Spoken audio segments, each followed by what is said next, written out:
In this session, we will discuss about India's demographic dividend trends and journey. Lecture is important for GS paper 1, GS paper 2, for prelims and for mains. What is issue? Every year, World Population Day is celebrated on 11 July. United Nations established the day in 1989. Every year, जुलाई 11 को world population day के तौर पर celebrate किया जाता है और 1989 में इस डे को यूनाइटेड नेशंस ने इस्टेब्लिश किया था। India demographic journey needs to be understand. India की डेमोग्राफिक जर्नी को अंडरस्टैंड करना बहुत ही जरूरी है। The world population increasing challenges such as poverty, health and gender inequality are scaring the world, developing countries in particular। World की population increase हो रही है और पॉपुलेशन इंक्रीज होने के साथ साथ पॉपुलेशन से रिलेटेड कुछ कुछ important challenges such as poverty, health and gender inequality world को स्केयर कर रहे हैं। पर्टिकुलरली डेवलपिंग वर्ल्ड में, डेवलपिंग कंट्रीज के अंदर ये स्केयरिंग बहुत ज्यादा है। Recently, the United Nations Population Fund has released the State of World Population Report 2025, which states that India's population has hit 146.39 crore। Recently United Nations Population fund UNFPA के द्वारा state of world population report 2025 release किया गया, जिसके under India की population 146.39 crore estimate की गई है। The state of world population is published annually which covers and analyse developments and trends in world population and demographic. State of world population annually publish किया जाता है, जो कि वर्ल्ड पॉपुलेशन एंड डेमोग्राफिक को उसका जो भी ट्रेंड्स है या डेवलपमेंट्स हैं इस पॉपुलेशन में उसको एनालाइज करता है। Population trends in India and world. India और वर्ल्ड के अंदर पॉपुलेशन ट्रेंड्स क्या रहे हैं? The decade of the 1960s and 1970s were scary as the global population was growing at a yearly rate of 2%। 1960s and 1970s के जो decade रहे हैं वो काफी स्केरी रहे हैं, बिकॉज इन डिकेड्स में ग्लोबल पॉपुलेशन एवरी ईयर 2% के रेट से ग्रो हो रही थी। For India there was a prediction of doom because India face a wide spread poverty, hunger and death at the time. इस टाइम पर इंडिया के लिए ये एक डूम प्रेडिक्शन था, because India poverty, hunger and death face कर रहा था इस टाइम पीरियड के during. Global fertility rates declined since 1980s. In 1980s, global fertility rates declined rapidly, and due to improvement in living conditions and medical infrastructure, life expectancy increased. 1980s के decade से यहाँ पर global fertility rate थोड़ा down होता है। Global fertility rate इस time period के during rapidly तरीके से यहाँ पर डिक्लाइन होता है, और ऐसा होने की वजह कुछ फैक्टर्स रिस्पॉन्सिबल हैं, such as improvement in living conditions, medical infrastructure के अंदर इंप्रूवमेंट होते हैं, पीपल का लाइफ एक्सपेक्टेंसी काफी इंक्रीज होती है। In India to fertility rate began in fall since the 1970 and at present is below at replacement level. 1970s से India की फर्टिलिटी रेट यहाँ पर फॉल होना स्टार्ट हुआ, एंड प्रेजेंट में ये रिप्लेसमेंट लेवल के भी बिलो है। India's progress in many health parameters has significant reductions in maternal and child mortality। And health parameters में इंडिया का सिग्निफिकेंट प्रोग्रेस रहा है, because maternal and child mortality काफी हद तक रिडक्शन भी हुआ है। Reports shedding a light on specific regions, countries, and population group and the unique challenge they face. Below replacement, Indian women are having fewer children than needed to maintain the population size across generations। Population size को maintain करने के लिए जो fertility rate होना चाहिए Indian women के अंदर, वो फर्टिलिटी रेट काफी लोअर है। फर्टिलिटी रेट बैलेंस जो होता है वो 2.1 होता है, जबकि इंडिया के अंदर प्रेजेंट में 1.9 फर्टिलिटी रेट है। हम देख सकते हैं कि टोटल फर्टिलिटी रेट पर वुमेन किस कंट्री के अंदर कितना है। अफगानिस्तान के अंदर 4.7, इट मीन्स अफगानिस्तान की पॉपुलेशन स्पीडी तरीके से इंक्रीज हो रही है। Pakistan 3.5, Bangladesh 2.1, India 1.9, Nepal 1.9, Sri Lanka 1.9, Bhutan 1.4 and China 1। हम देख सकते हैं कि चाइना के अंदर फर्टिलिटी रेट पर वुमेन ओनली 1 है। यही वजह है कि चाइना का पॉपुलेशन डाउन हो रहा है। इंडिया, नेपाल और श्रीलंका ये सभी नेबरिंग कंट्रीज हैं। इन कंट्रीज का पॉपुलेशन या फर्टिलिटी रेट जो है पर वुमेन वो कांस्टेंट है 1.9, एंड बांग्लादेश के अंदर पॉपुलेशन बैलेंस तरीके से इंक्रीज हो रही है। पाकिस्तान, अफगानिस्तान की पॉपुलेशन रैपिड तरीके से इंक्रीज हो रही है। India population dynamics, 3 components, fertility, mortality, and migration play a pivotal role in shaping India demographic landscape। India के डेमोग्राफिक लैंडस्केप को शेपिंग करने में 3 कंपोनेंट्स का इंपॉर्टेंट रोल होता है।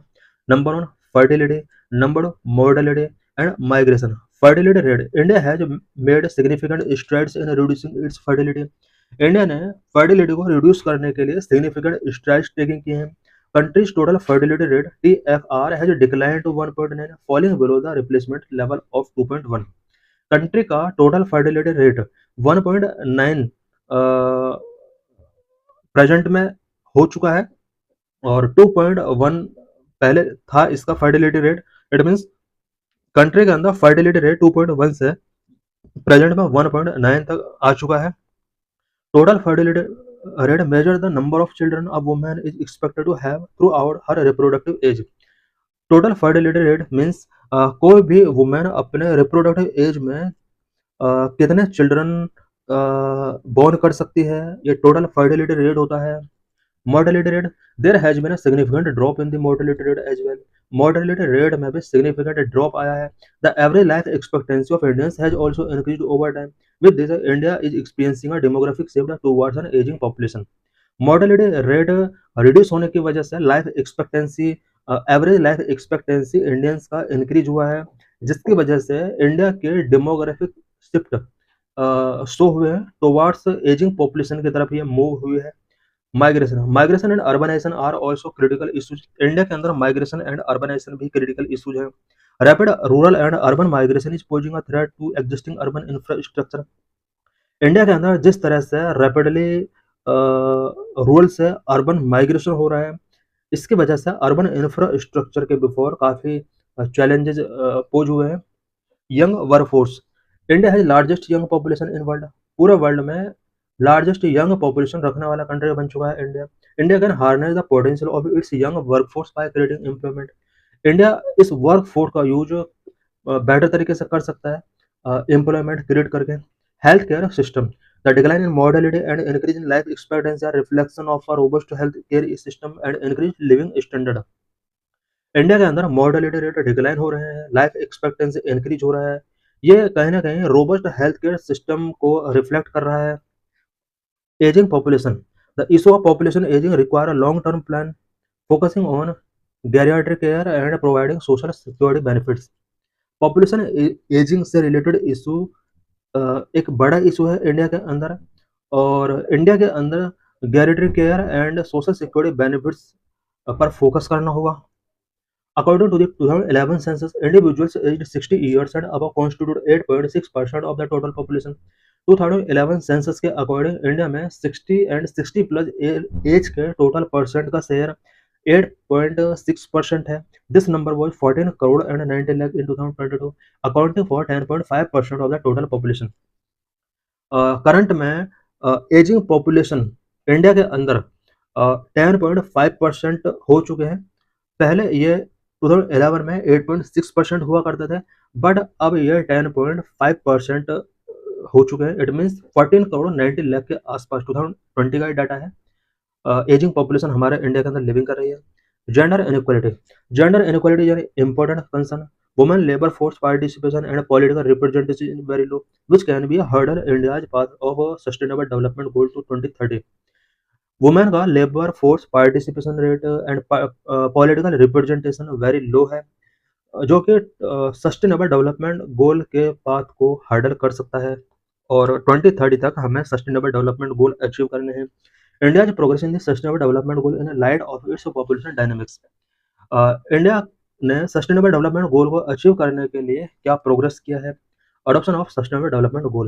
In 2015, the United Nations adopted the Sustainable Development Goal, which were soon recognized as important metrics in assessing the progress of nations.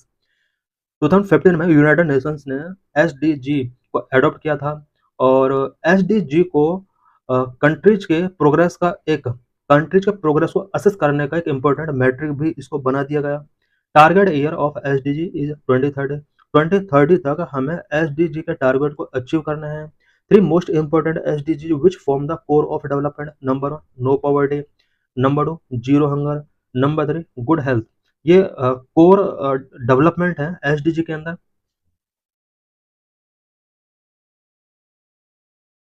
With 2030, the target year coming closer, India's progress in the SDGs should be understood particularly in light of population dynamics.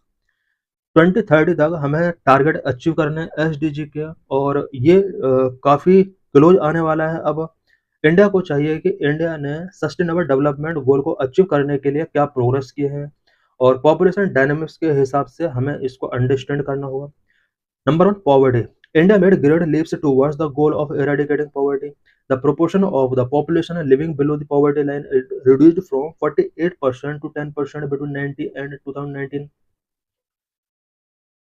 Poverty eradicating करने के लिए India ने various initiatives taking किए हैं, and below poverty line में living करने वाली population का जो प्रोपोर्शन है वो काफ़ी रिड्यूस हुआ है।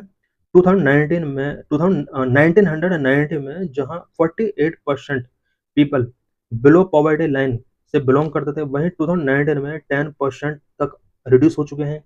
India's extreme poverty rate, defined by the World Bank as living on less than $2.15 per day, fell to 5.3% in 2022-23, down from 16.2% in 2011-12. India की एक्सट्रीम पॉवर्टी रेट भी 2011 के कंपेयर में काफी रिड्यूस हुआ है। 2011 में एक्सट्रीम पॉवर्टी 16.2% हुआ करती थी, वहीं 2022-23 में ये 5.3% तक रिड्यूस हो चुकी है। एक्सट्रीम पॉवर्टी किस तरह से डिफाइन की गई है? वर्ल्ड बैंक के द्वारा डिफाइन की गई है। कोई भी पर्सन जो $2.15 पर डे के साथ लिविंग कर रहा है वो एक्सट्रीम पॉवर्टी कैटेगरी में आता है। The Mahatma Gandhi National Rural Employment Guarantee Act (MNREGA) that came into effect in 2006 played a critical role in addressing rural poverty. India में रूरल पॉवर्टी को एड्रेस करने के लिए 2006 में मनरेगा स्टार्ट किया गया था, और मनरेगा ने पॉवर्टी को रिड्यूस करने में अपना एक इम्पोर्टेंट रोल प्ले किया है। Health care, India has made remarkable progress in health care. The Janani Suraksha Yojana of 2005 provides cash benefit to the pregnant women to save poor families from hefty health expenditure. India ने health sector में भी remarkable progress किया है। India के अंदर 2005 में जननी सुरक्षा योजना स्टार्ट की गई थी।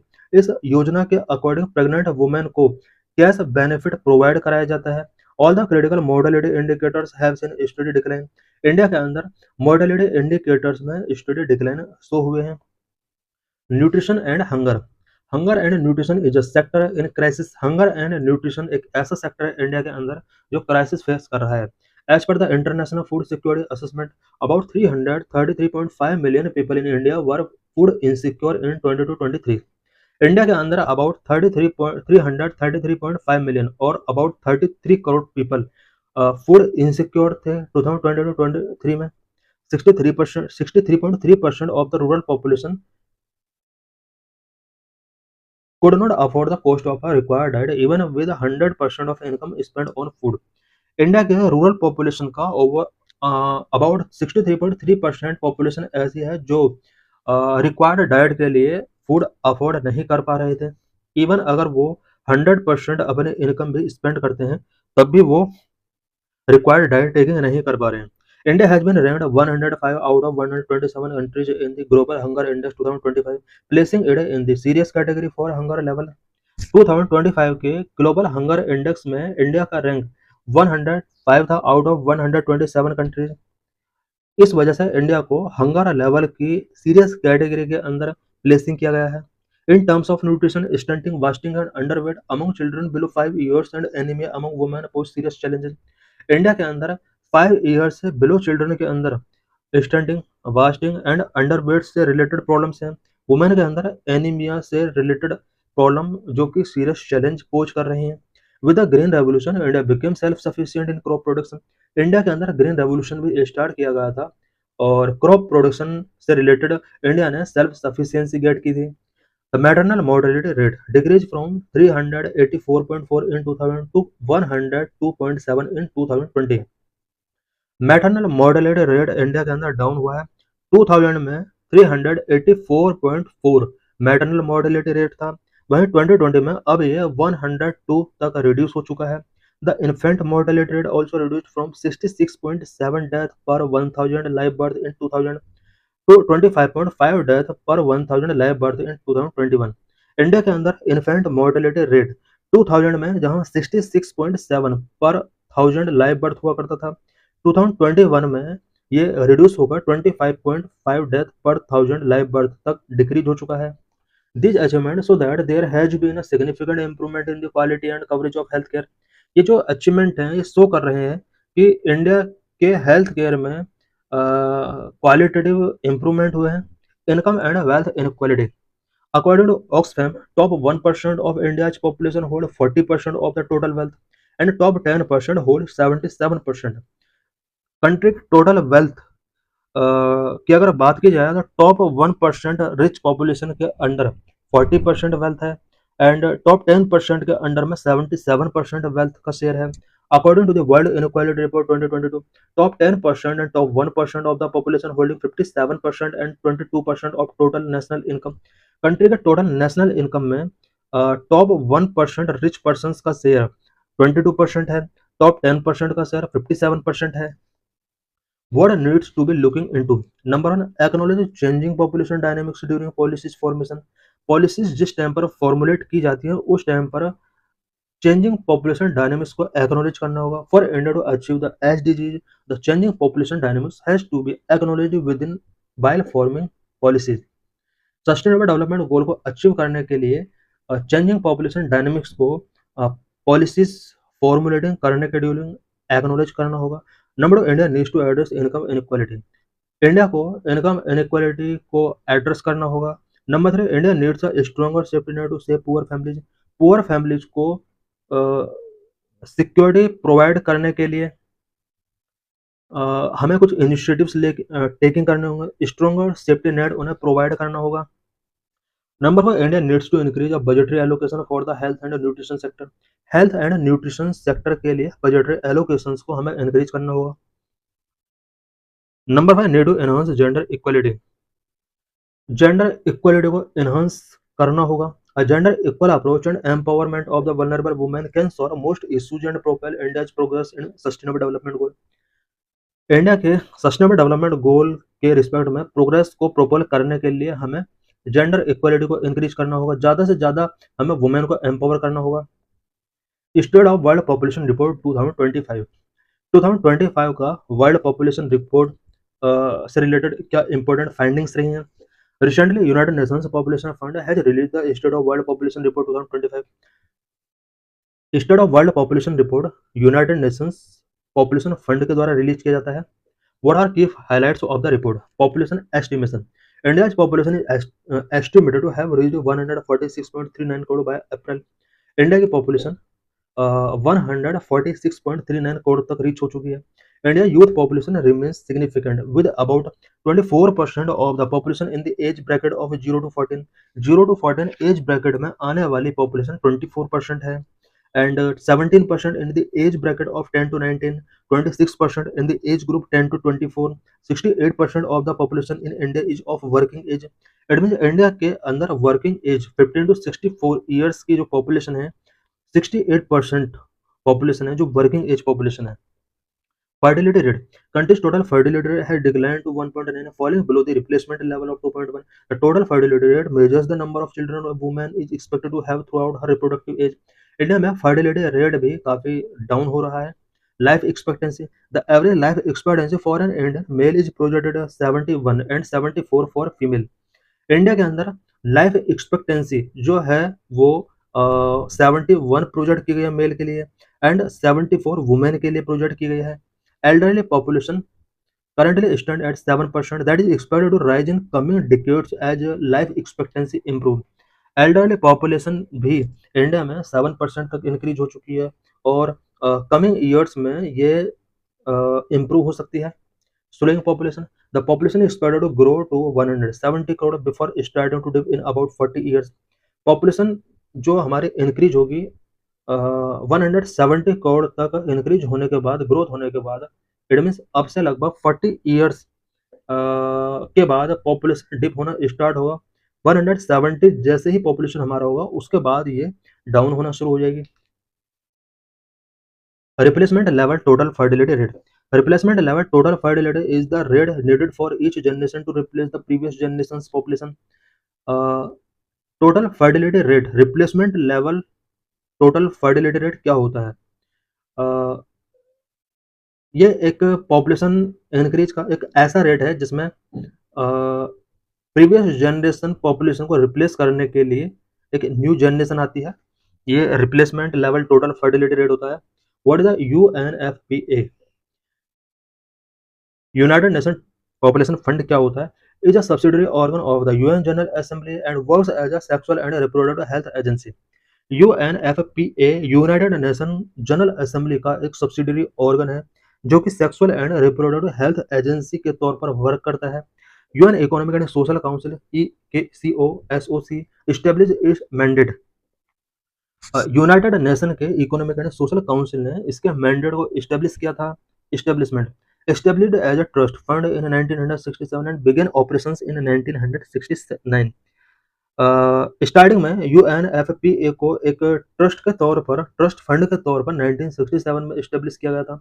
इन 1987 it was officially renamed the United Nations Population fund.